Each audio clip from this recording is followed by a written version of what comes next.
G20 movie review. Viola Davis as U.S. President battles crypto terrorists and high heels. Welcome back to famous movie Spy. Following the tradition of President Saves the Day action films, like Air Force One, White House Down, and Has Fallen series, G20 stars a fierce Viola Davis as a U.S. president who knows how to throw a punch. With Davis, an Academy Award winner known for taking on deep, powerful roles, and Patricia Regan, Jack Ryan, directing, you might expect a layered, genre-defining action thriller. Instead, G20 often feels more like a self-aware parody, part corny, part serious, leaning into its role as breezy, escapist entertainment perfect for streaming. At its core, G20 hinges on a wildly absurd but entertaining premise. What if the U.S. president, conveniently a former soldier, had to rescue 19 world leaders? We want to offer them a solution in digital currency. Madam President, with all due respect, how do we know we can trust you to keep us safe when you can't keep your own house in order? Taylor Sutton partying at a Georgetown bar without her security detail is making the rounds on social media.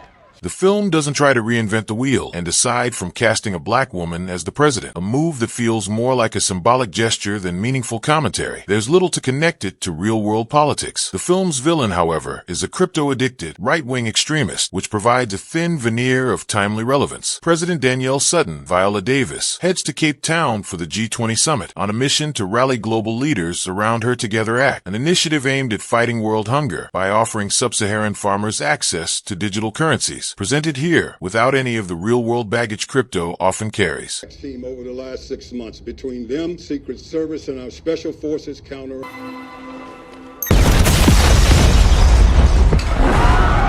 Evacuation Plan Delta. Move! Move!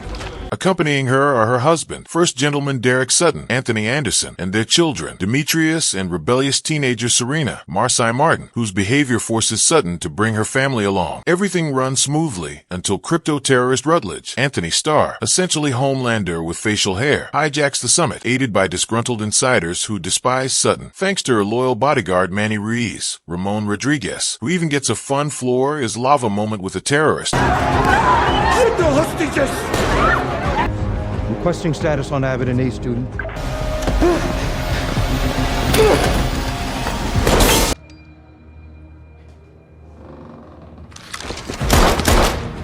Sutton manages to escape. She's joined by a grumpy British Prime Minister, a charming South Korean First Lady, and an Italian delegate, some of whom oppose her crypto plan, adding a hint of convenient dramatic tension. Meanwhile, Derek and the kids embark on their own perilous escape. Rutledge's plan: use deepfake technology to manipulate world leaders into tanking the stock market, sending crypto prices soaring. This creative twist, along with the use of a physical crypto hard drive, a clever way to turn intangible crypto into a plot device, gives G20 its two standout ideas. Plot-wise, G20 is extremely straightforward, and the film doesn't pretend otherwise. Within 15 minutes, you already know that stars Rutledge, posing as head of the security team, is the main villain. A scene early on shows Sutton and Manny sparring in a friendly martial arts practice, clearly setting him up as her key ally. The movie is so formulaic that the real joy comes from predicting the tropes. Serena's hacking skills, introduced in the opening scene with her breaching White House security. What is it, my baby?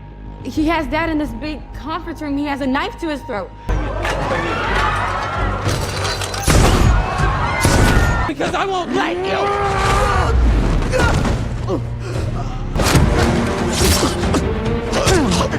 Backstabbing piece of shit. Are obviously going to save the day later. Early exposition about the hotel's RFID system also tips its hand about future plot developments. It's predictable, but that predictability becomes part of the fun. What truly elevates G20 through its more absurd moments is Viola Davis. After The Woman King, Davis once again showcases her formidable physicality and commanding screen presence. Watching her switch from high heels, thanks to some pushy wardrobe advice, to sneakers before heading into battle is one of the movie's most crowd-pleasing moments. Few actors could sell that blend of strength and humor as effortlessly as Davis. The film also attempts to give Sutton emotional depth through a Time magazine cover featuring a younger Sutton carrying a wounded child during the Iraq War. Though the photo is clearly meant to underscore her resilience and humanity, its awkward execution reflects the film's overall struggle to fully honor its powerful lead character. Thanks largely to Davis, you almost find yourself hoping for a sequel. Backhand Index Pointing writes, subscribe now for more.